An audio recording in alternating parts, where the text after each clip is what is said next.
'Pag itong merienda na ito mga ka-antrip natikman ng mga anak nyo, ay nako talagang palagi na rin kayong kukulitin talaga para igawa sila ng ganito. Napakadali lang nitong gawin mga ka-antrip. Konti lang din ang ingredients na kailangan dito kaya sigurado akong magugustuhan ito ng iyong buong pamilya. Gusto nyong malaman kung paano? Tara, samahan nyo ako hanggang dulo, gagawa tayo.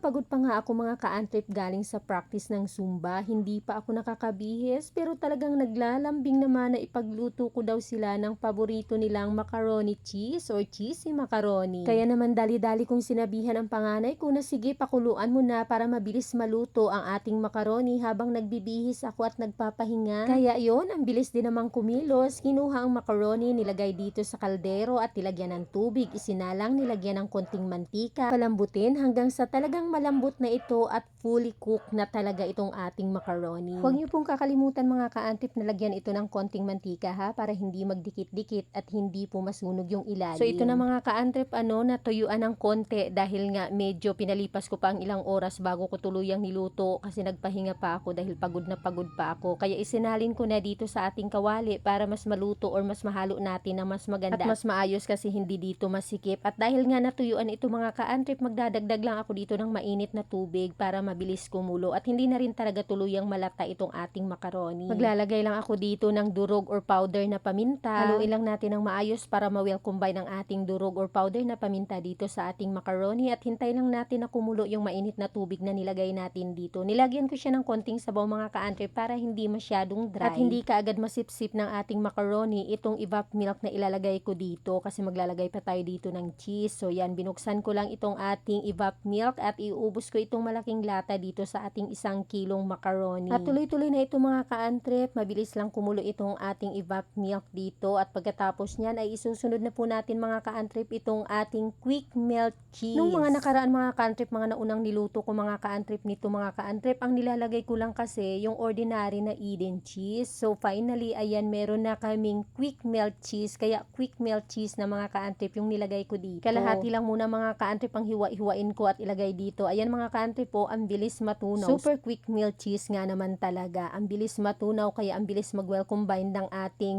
gatas at cheese dito mga ka-antrip. At ngayon naman mga ka-antrip ay ilalagay ko na itong hindi pwedeng mawala mga ka-antrip. Special ingredients din ito mga ka-antrip, itong ating cheese powder. Ito talaga ang pinaka nagpapalinamnam dito sa ating cheesy macaroni mga ka-antrip, itong ating cheese powder. Tansyahin nyo lang mga ka-antrip ang paglalagay ng inyong cheese powder. Kumbaga utay-utay lang ba, huwag nyong biglain kasi pag nasobrahan ng cheese powder, medyo maalat din ito mga ka-antrip, itong cheese powder na ito. Kaya alalay lang, kumbaga dagdag-dagdag lang kung kulang pa. At yan nga mga ka-antrip, pagkatapos kong nalagyan ng cheese powder ay tinikman ko na, kaya na-realize ko at nalasahan ko na kulang pa ng cheese powder. So ganun lang mga ka-antrip kasi nga hindi natin dapat ito aalatan kasi gusto nga nating maging healthy, di ba? Magkaiba naman kasi yung sakto lang yung pagka-cheesy niya kaysa maalat na nasobrahan ng cheese. So dito tayo sa sakto lang sa pagka-cheesy. So okay na itong ating cheese powder mga ka-antrip, okay na sa akin ito at ang lasa niya ay okay na rin. Kaya ngayon naman ay maglalagay na ako. Hindi na ito quick melt mga ka-antrip ang ilalagay kong toppings na cheese ha. Ordinary cheese na ito mga ka-antrip. Ipang toppings ko lang para mas malinamnam pa talaga. Pero optional lang naman. Kung wala na kayong cheese ay okay lang. Kung iubos nyo yung quick melt cheese doon lahat ng isang bar ay okay lang din. As long as mga ka-antrip na meron kasi siyang evap milk at meron siyang cheese powder ay okay na yan. Mas magpalinamnam lang talaga mga ka-antrip kung mayroon tayong quick melt at may pang toppings tayo na cheese pa rin.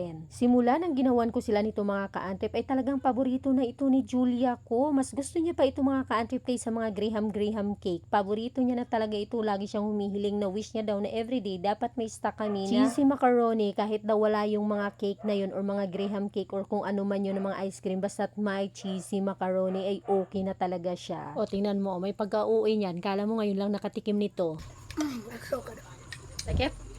O di ba mga ka-antrip, sinimot ko talaga. Sayang naman kasi yung tira-tirang cheese dito sa lagayan. Napaka-cheesy pa nito. Ito yung pinaka-cheesy na part. Yung mga, alam mo, yung latak-latak nitong ating pinagkainan. At kung umabot ka sa punto na ito ng video mga ka-antrip, pa-comment naman, gagawa ako ng cheesy macaroni. I-save mo na rin ang video na ito para may guide ka kung gagawa ka na. At paki-follow at paki-share na rin po. Bye-bye!